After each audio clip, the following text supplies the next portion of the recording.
Bonjour, good afternoon. My name is Armel Castellan. Je m'appelle Armel Castellan. I'm a warning preparedness meteorologist with Environment and Climate Change Canada. Je suis un météorologue de sensibilisation aux alertes avec Environnement et Changement Climatique Canada.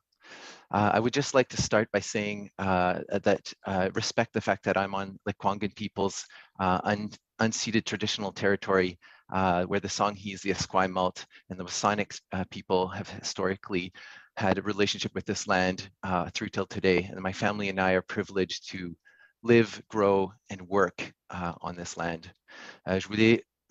Je tenais à reconnaître et respecter le fait que les peuples Lekwungen sur le territoire où j'habite avec ma famille, où on est épanoui ici, où les Songhees, Esquimalt et le Wasanic habitent. Donc, merci pour ça. I will start in English and followed by French. The forecast going forward for the South Coast is very wet. That's the short and the long of it, really. The idea here is that we've had obviously a very wet fall, and we are going to continue with a parade of storms. In the short term, it's a relatively speaking normal November day or day and a half. We are going to see 5 to 10 millimeters today, followed by possibly a 10 to 15 tonight over the lower mainland into the Fraser Valley. This is going to be followed by a small break, fortunately. However, we are seeing now with the Thursday system, it is an atmospheric river. It is tapping into some subtropical moisture and heat. It's going to bring freezing levels up to perhaps 2,500 meters, so fairly high. There would be some snow melt with this moisture. We're talking about 40 to 70 millimeters in the Fraser Valley, potentially upwards of 100 millimeters in the North Shore Mountains around Howe Sound. So please keep in mind that these are non-negligible totals and that they are likely to exacerbate the vulnerabilities on the ground currently. There will be another break, but it will be short-lasting. We are already seeing on Saturday afternoon likely a system coming through again, another atmospheric river. Again, we're not looking at necessarily the same copious amounts as we saw 2 weekends ago, but we are looking at a very strong signal through the weekend and into next week. We continue to have active storms. So I would just caution that we are dealing with very active weather for the foreseeable future, at least as far as the forecast is available with some certainty. Alors, en français, je vais vous expliquer la prévision. Donc, on a aujourd'hui sur la côte sud 5 à 10 mm pendant la journée, 10 à 15 mm de plus pendant la nuit jusqu'à demain matin dans le coin de Abbotsford, Hope. Et on va continuer avec cette prévision avec une petite pause donc demain en après-midi. Mais quand même, il y a beaucoup de pluie en amont. Donc, on va voir jeudi et vendredi un système qui va nous affecter, une autre rivière atmosphérique, peut-être pas aussi forte de ce qu'on a vu il y a 2 semaines, mais quand même 40 à 70 mm sont possibles sur la vallée du Fraser, sur le Grand Vancouver, et même peut-être au-delà de 100 mm avec les niveaux de congélation qui vont monter pas loin du 2500 mètres. Elles vont retomber, on va rechuter aussi les niveaux de congélation avec une pause avant de remonter encore samedi en après-midi. On prévoit les niveaux de congélation à 3000 mètres ou plus et encore une grosse pulsation de pluie sur la côte sud, incluant le Grand Vancouver, la vallée du Fraser et même jusque dans des territoires dans les terres du sud-ouest intérieur. Donc, cela va devenir plus clair quand on arrive plus près de l'événement, mais c'est sûr qu'on est sur un flux très actif du Pacifique et on a envie que tout le monde soit le plus sécure possible sur ces prochains jours et la semaine à venir. Donc, merci beaucoup.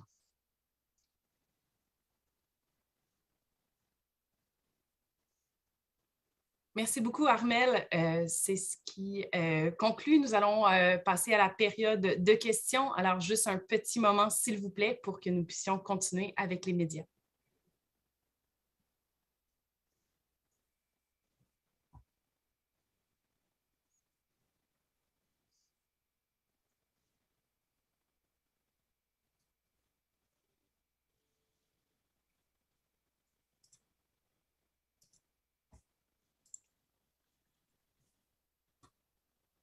Alors, merci beaucoup de votre patience. Thank you so much for your patience. The live stream on ECCC's Facebook page is now over.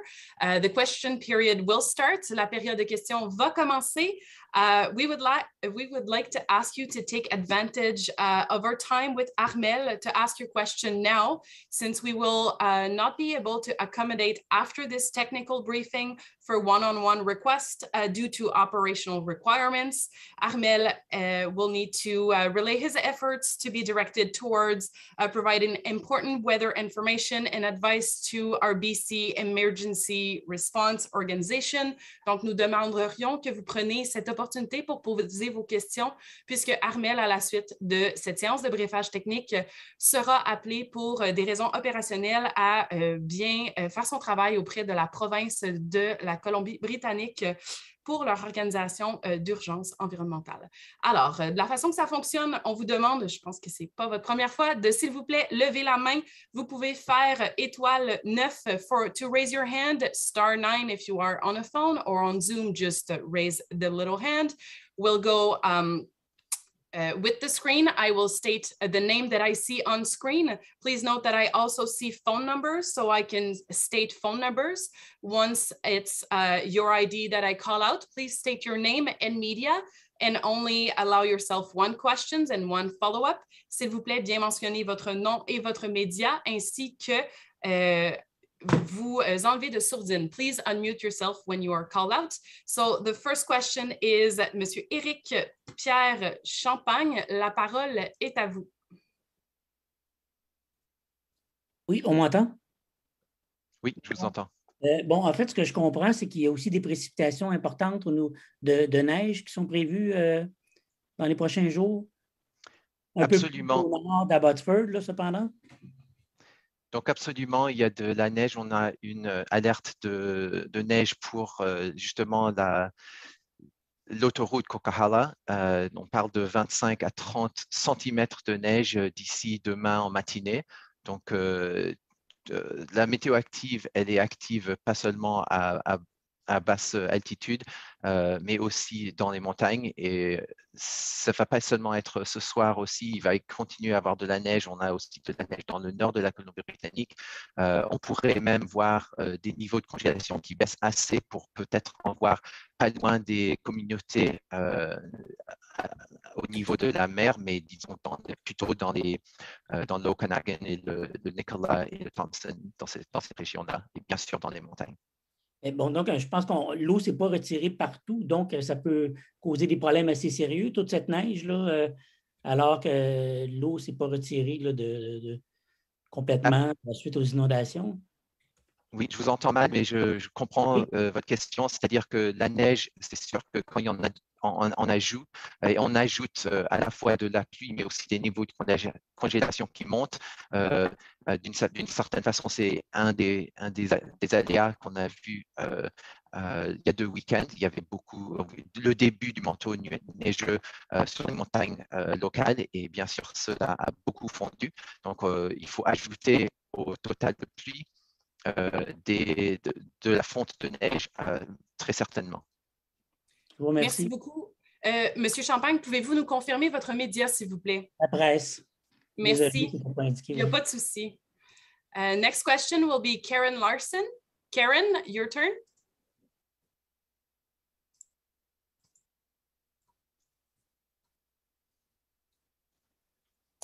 Hi, can you hear me? Yes, I can hear you. Oh, great. Thank you so much.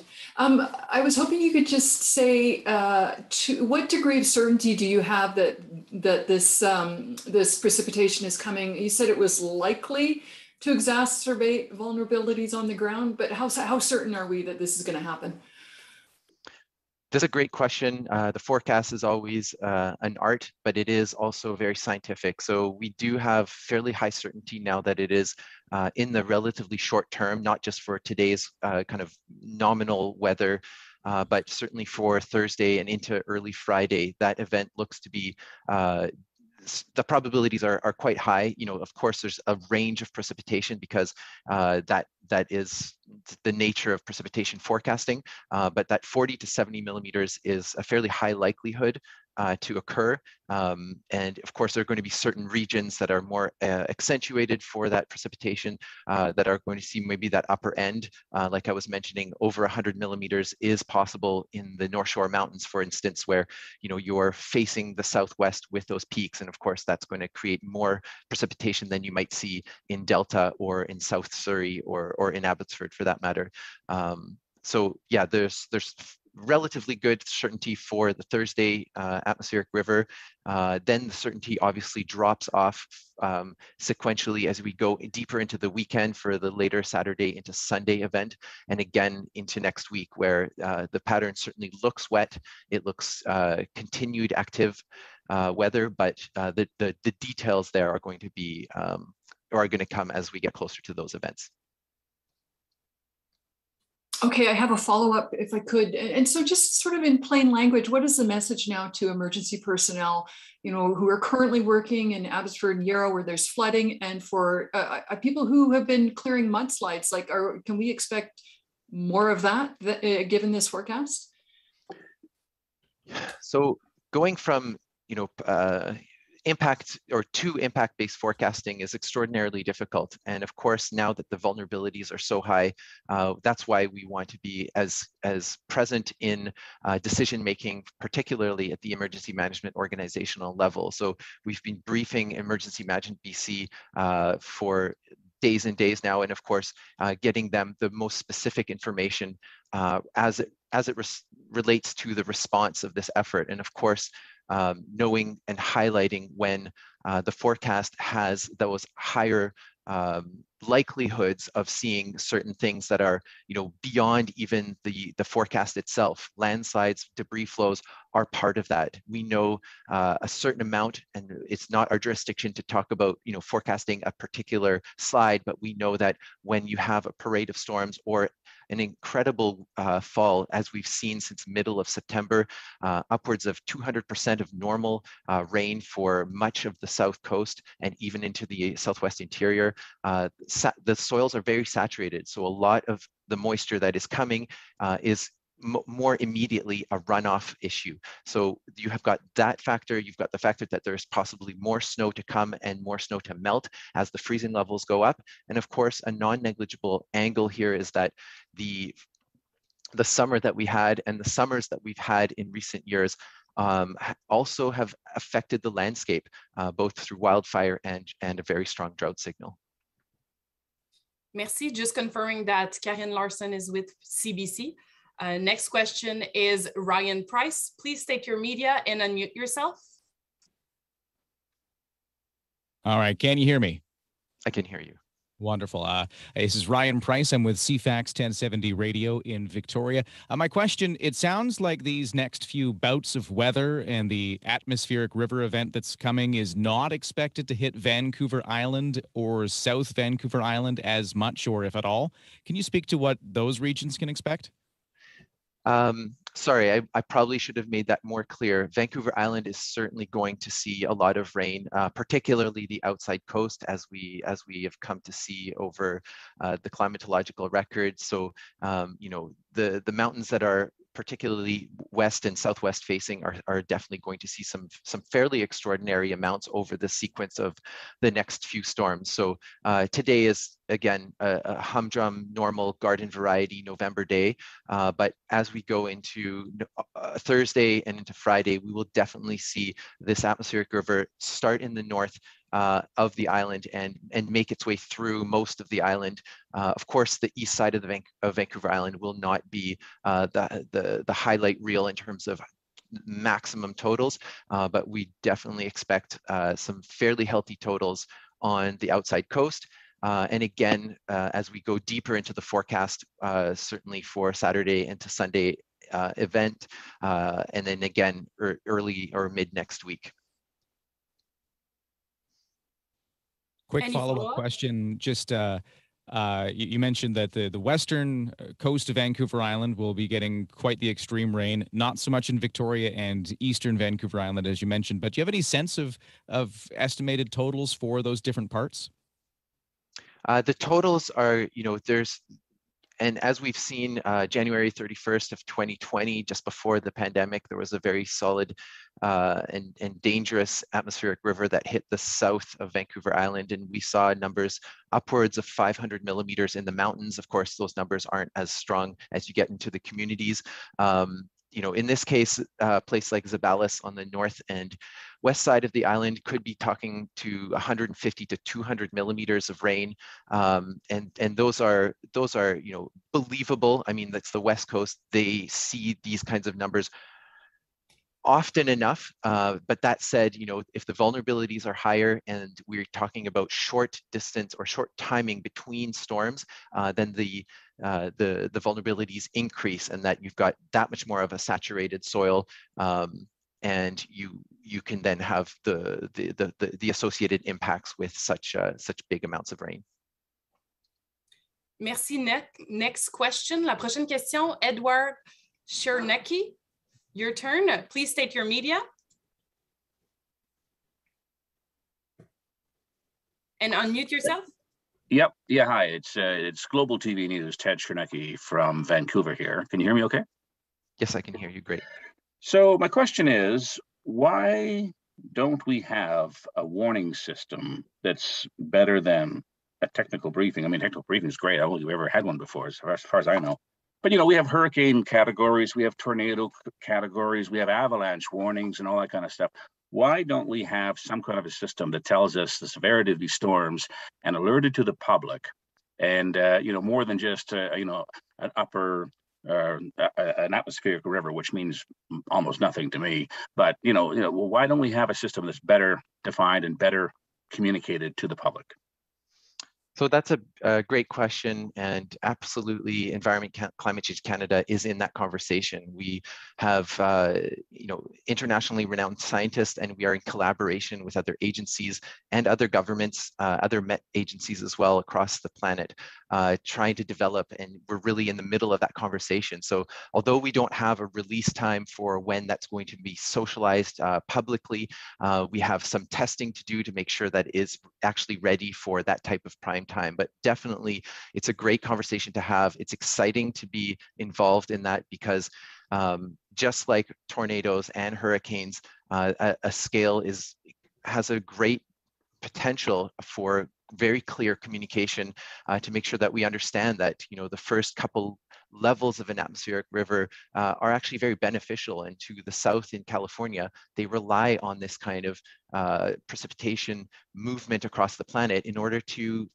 fill their reservoirs. Of course, when we get to potentially levels 3, 4, 5, and perhaps the scale goes even beyond 5, that's going to be a discussion that brings a lot of awareness to emergency management, decision makers, and also the greater public. So it's something that we're very much in the discussion phase with. That process is well underway. We have published papers on this, and it is something that is certainly coming out in an eventuality. Right now, we just don't have a date for you. Okay, I have a follow-up question. I'm just wondering how much this technical briefing for a weather event, which, as I say, we've never heard before in my 30 years or so working in this part of the world, how much of that is in reaction to what happened last week? We have a fatal slides and all the rest of it that we know about now. But is this weather event that you're talking about really that much more significant than other weathers, or are we just simply siding on the air of on the side of caution there? We're erring on the side of caution. So, I mean, that's a good question in the sense that, the vulnerabilities are extremely high, and then a vulnerability on the ground with existing flooding, existing slides, existing infrastructure issues is multi-jurisdictional. It's not just Environment Canada that's obviously speaking to those. And so when we want to elicit a little bit more common knowledge about what is on tap. We want everybody to be aware that this is continued activity. We've had an extraordinary fall to date. The numbers just don't lie. The statistics are incredible, and then the events themselves as well. So as we go forward, we want everybody to have a sense of what might exacerbate what the conditions that are currently there. And that's the conversation that is being had with Emergency Management BC, with public safety officials and health officials as well. Merci. Next question is April Lawrence. Please unmute yourself and state your media. Okay, hi, it's April Lawrence with Czech News. Yeah, Armel, you just mentioned how extraordinary it's been. You've just mentioned another 2 atmospheric rivers in our short-term forecasts. We've already had a handful. How unusual is this, and how record-breaking is November shaping up at this point with just a few days left? So thanks, April, for your question. You know, it is worth noting that atmospheric rivers, and they used to have other names. We used to call them moist conveyor belts, and you might have heard them as a tropical punch or a pineapple express due to where they're coming from. And they've always occurred, right? We get 20, even 30 of them in a given active weather cycle from, you know, mid-October through to the spring. What's interesting is that sometimes we get more potent, longer lasting events like we saw a couple of years ago, and again, just a couple of weekends ago. It is fairly extraordinary to have seen this many. Of course, we had a very precocious start to the fall in mid-September, really flipping that switch from the very dry and extraordinarily warm summer that we had, and the impacts there with wildfire and smoke inhalation. And now we're on a streak, and that pattern is very consistent into the coming days and certainly coming week, if not longer. So I think at this point we are, you know, bracing for what will end up being probably a record-breaking fall in terms of overall precipitation numbers for many communities along the central and south coast. You know, the fact that we're going to see more is definitely part of that discussion, and you can look forward to that you can look deeper into the forecast, as in what do we expect with climate change. You know, this event isn't necessarily linked or attributed to climate change, and that would be an academic exercise, but it's super consistent with what we expect going forward. So the frequency of these atmospheric rivers, the bigger ones, the length of time that they stick on the coast and have, you know, that over 48-hour drenching of one particular area on the coast, and also their amplitude as we go deeper into the 21st century. We are going to see stronger atmospheric rivers on our coast, and I think we need to be very much prepared for that signal to be amplified. Great, and just a quick follow-up. I know I heard you mention that most of the rainfall that we're going to see this time around, or this next atmospheric river, will be on the north and west coast as far as Vancouver Island's concerned. But a lot of focus and concern on the Malahat Highway. Can you give us any indication of the kinds of precipitation or the levels that we might see over the coming week there? Well, absolutely. The Malahat on the southeast side of Vancouver Island is usually, just like Victoria, affected by the rain shadow behind the Olympic Peninsula in Washington State. So that's going to play likely a pretty big role in how much rain is going to come to that area.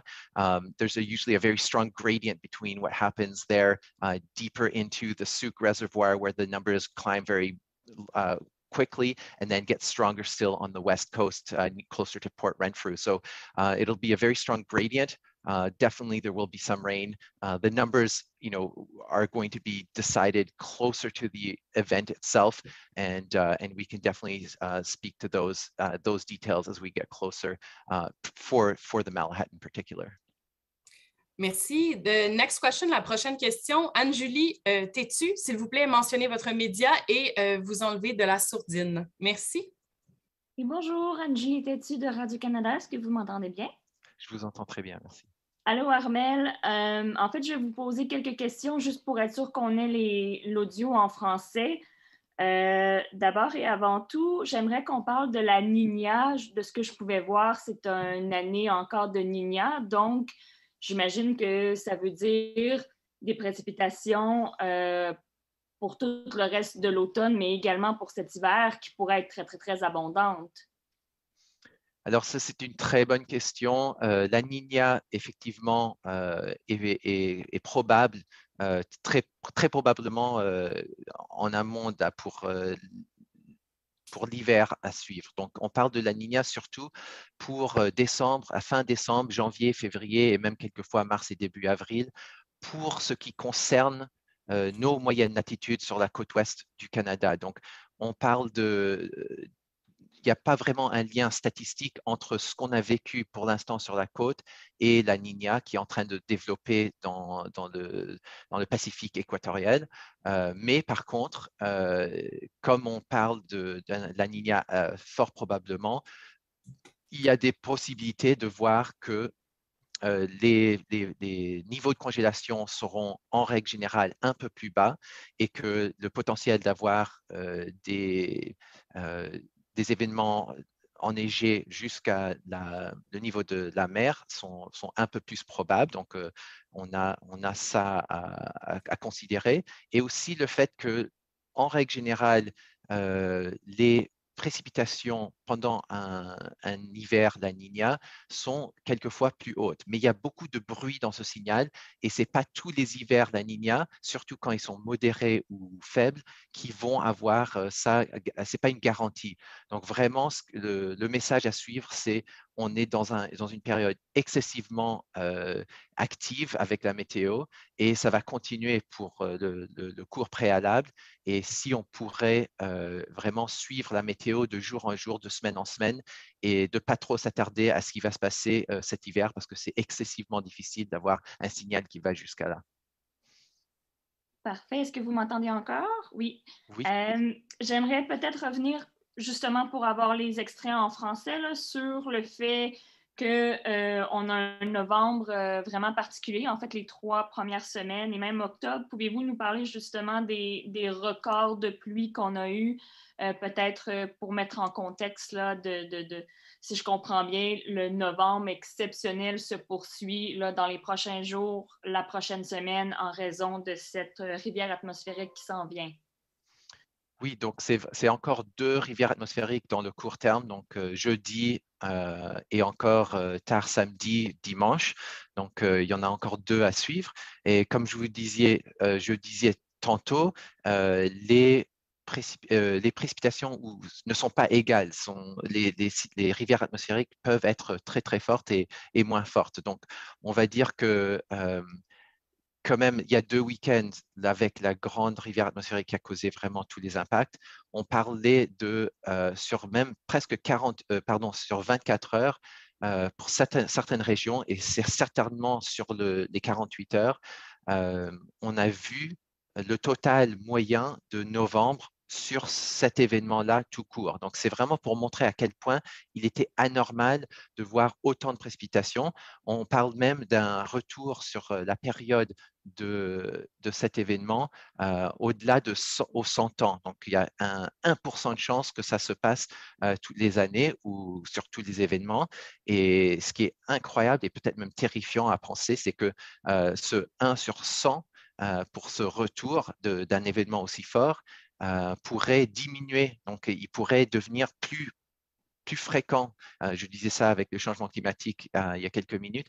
On s'attend à avoir des rivières atmosphériques qui sont plus fortes et qui nous arrivent plus fréquemment et qui durent plus longtemps sur la côte.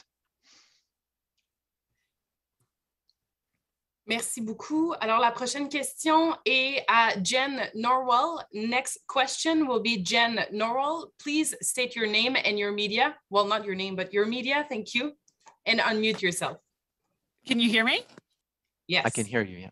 Perfect. Jen Norwell with CBC in Kamloops. Just wondering if you can speak to the nature of the situation for the interior, particularly in the Merritt area and some of the other areas that have been hard hit for the interior. Yeah, absolutely. The interior in this case, and thank you for your question. The interior in this case is going to be seeing also some precipitation and that really wild swing in freezing levels. So again, Thursday into early Friday, the freezing levels are going to be going skyrocketing to 2,500 meters, so kind of above mountaintop heights. With the precipitation, we are going to see that descend and then bounce right back up on Saturday throughout the day into, for maybe more of a longer period, so well into Sunday, perhaps even into Monday. So with those events, we're going to see snow, more snow, because there's been snow here over the last several days as well.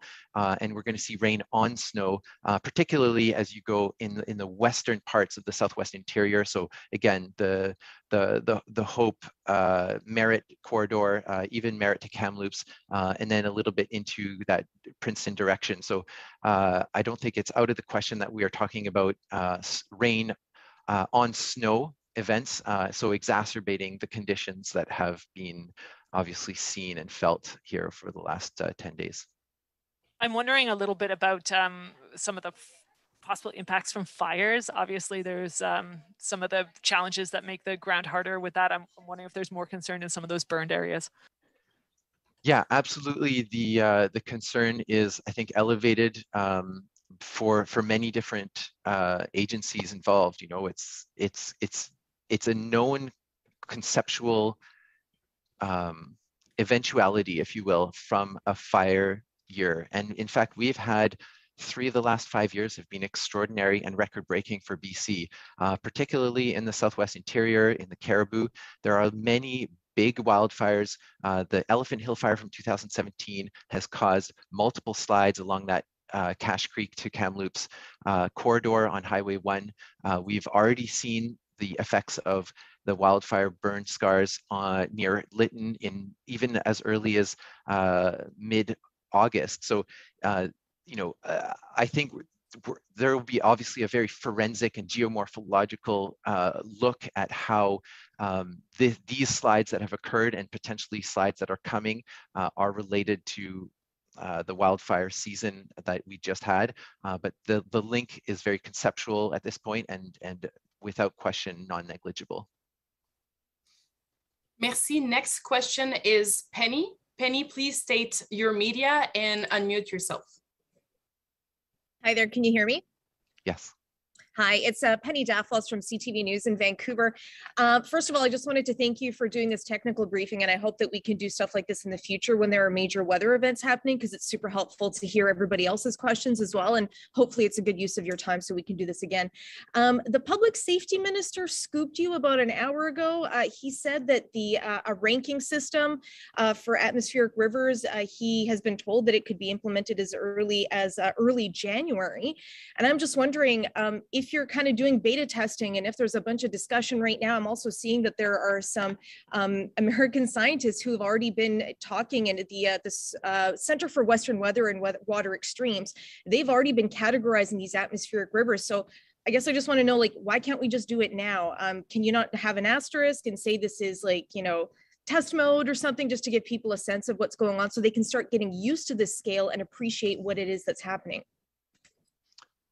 Great question, Penny, and I really appreciate those earlier comments as well. I think this is a good venue for discussing with a wide variety of media sources. And I also appreciate your question about the atmospheric scale and rating system. And it is exciting, and it isn't just not quite ready for, and it would be irresponsible to push it out before it's ready. So yes, we have some deadlines in January related to some, you know, internal beta testing and so on, and some of the papers that are being pushed out to the American Meteorological Society. So there's a lot of action happening.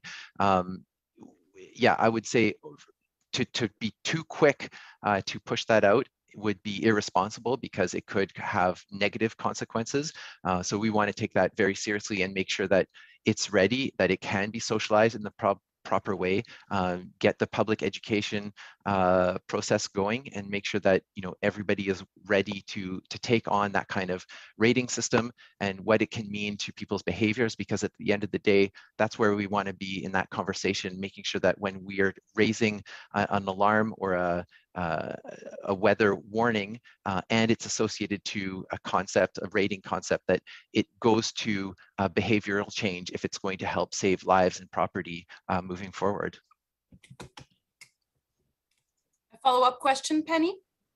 I do, yeah, and I know that you're hesitant to give, any ranking numbers or anything right now, but just given that you've described that there are 2 more atmospheric rivers on the way, I think the millimeters is very confusing, where it's going to be in one area versus another.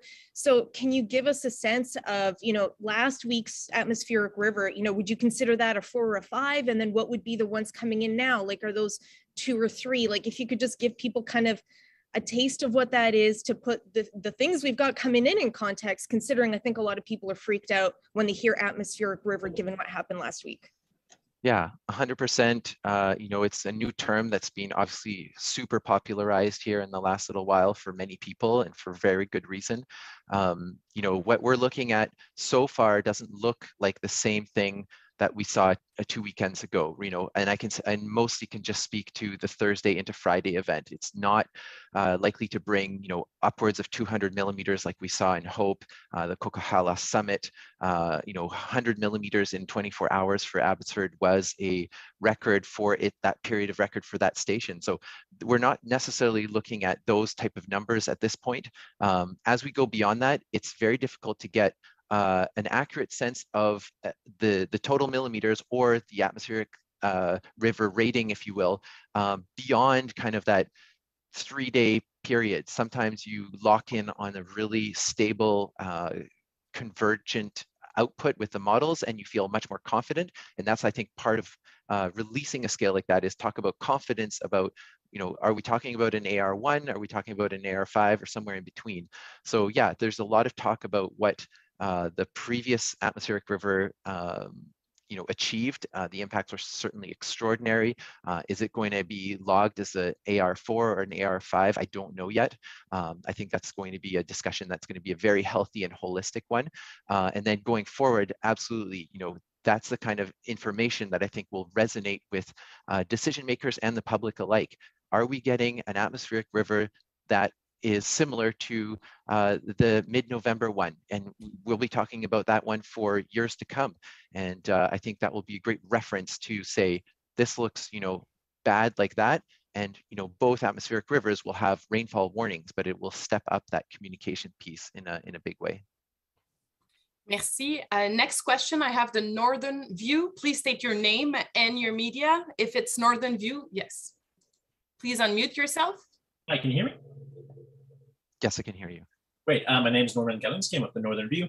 You talked a lot about the South Coast and Vancouver Island. We want to know what this series of weather systems is going to affect the North Coast, meaning Haida Gwaii, Prince Rupert, Kitimat, and Terrace, that area. Can you speak to that, please? Yeah, absolutely, I can. So actually, over the weekend, there was an atmospheric river, and that's what we're feeling now on the South Coast. These 10, 15, 20 millimeters that we're seeing now is actually a weakening atmospheric river. That's obviously just a regular fall day for the South Coast, but was actually fairly significant over the North Coast. We saw, I think the highest number I saw was 150 millimeters in the Kitimat area. By and large, it was less than that for most locations. And the whole coast remains very active. We're talking about events that can affect a large part of the coast. In fact, some events go from the Panhandle all the way down to Oregon in terms of how synoptic or large they are. Looking forward here with the forecast, we are likely to see some fairly healthy amounts, particularly on the Saturday-Sunday event for the North as well as the Central and South Coast. So I would say that, yeah, as that system kind of curls further north up the coast, particularly on Sunday and even into early Monday, those values will be fairly high again. So again, I couldn't say this more succinctly, but to say that there's really a parade of storms, one after the next, and you can count on basically one hand 2 times, I believe, this whole fall, right around Halloween, where we had 2.5 days of a break, and again just this past week where it's certainly been a welcome break for almost 5-6 days before we're starting to see that activity pick up again. Thank you. And just one follow-up. So you said there's a significant this weekend, particularly on Sunday. Will that mean snow to the North Coast? Because we've had conflicting reports where there may be snow, in our communities. How will this how will this event look like on the ground? Yeah, I would say, you know, there's the temperatures are going to be kind of hovering around that 0 mark for, you know, a place like Terrace, a place like Kitimat. So you're going to see the snowfall not necessarily right down to the valley bottoms on the North Coast throughout the whole event, but it really goes to show that, you know, places like Stewart that are generally snowier than Prince Rupert have had a lot of snow and could be seeing snow in the forecast, and then followed by rain. So I think that's the anticipation here, is that we're not in the coolest trend, meaning there's some snow certainly down to lower elevations, and at times right down to places like Terrace and you know, deeper into Smithers, and then you're going to follow it up with freezing levels that bump up, and then you're going to see that that melting process, because you're going to be adding rain to that snow. Thank you. I have 2 more questions only, and then it will close up for the day. So I have in queued Rob Monroe, and then we'll take Mike. So Rob, please state your name and your media and unmute yourself. Yes, you can hear me? Yes, I can hear you. Okay. It's infonews.ca in Kelowna and Kamloops. And I just wondered if you can give a bit more information on what's going to come through to Merritt. You said it's going to be a fair bit of rain, but do we have any readings on how many millimeters coming in there, and Princeton? Merritt and Princeton, you said. Let me just grab those numbers. I'll see if I can do that quickly enough for you. If not, I'll get the numbers for you. The numbers in the short term are not extraordinary, but again, it's the dry belt of BC. So a few millimeters is equivalent to more on the coast, if you will. So I would say, yeah, in the short term, it's just a couple millimeters, not extraordinary for Merritt. We do have a little bit of a signal a little bit deeper in the week there with the Thursday into Friday event. Again, not all models are seeing a huge amount there as well. You know, I would say that a little bit deeper into the forecast, you know, by the weekend and early next week, that's when we're starting to look at perhaps some larger, maybe more consequential numbers. But yeah, the coastal mountains are going to play a big role in creating that subsidence on the lee side. You do need all kind of stars to align in the worst way for the dry belt, those communities on the lee side of the coastal mountains, to see big numbers. So right now it looks reasonable. You know, certainly some snow and some rain, but we are going to have to look a little bit deeper as the days progress to see if an event does bring more consequential amounts. Any follow-up? You are on mute.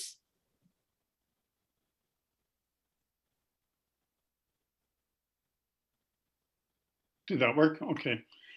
Sorry, there's 30 millimeters or so, or centimeters of snow in the Coquihalla coming. I'm not sure if that's going to go to the north of Merritt or into the Okanagan connector. Do we have any idea that you're going to get rain on top of that?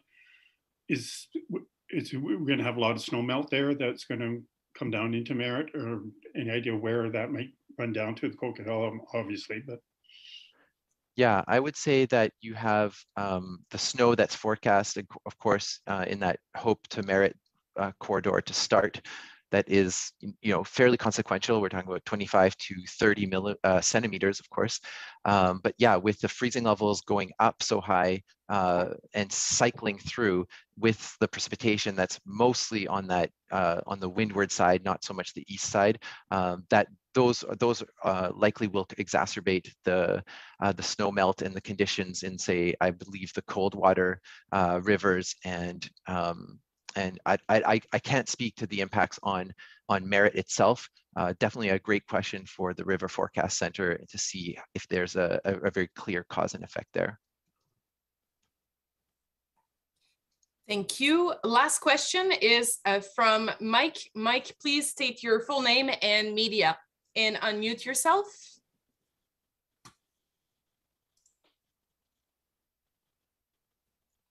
Hi, thanks again, Armel. Mike Hager, Globe and Mail. I wanted you to weigh in on the likelihood of the Nooksack River in nearby Whatcom County flooding north as it did last week. Do you think the rainfall there, it looks like your counterparts to the south have said it won't breach? So that's again, I just mentioned the River Forecast Center. They are certainly the experts when it comes to dealing with how rivers are going to be affected by the forecast that we share with them, that we talk to them on a very regular basis, obviously during the spring freshet, during big events in the fall and winter. So I would push the impact piece of the rain that I spoke to them to see how that's going to affect the border region, the Sumas Prairie, and so on. So unfortunately, I don't have an expert response for you there. No, that's great. Thanks a lot for your time. Any follow-up? No, that's okay. Thanks for your time. Thank you.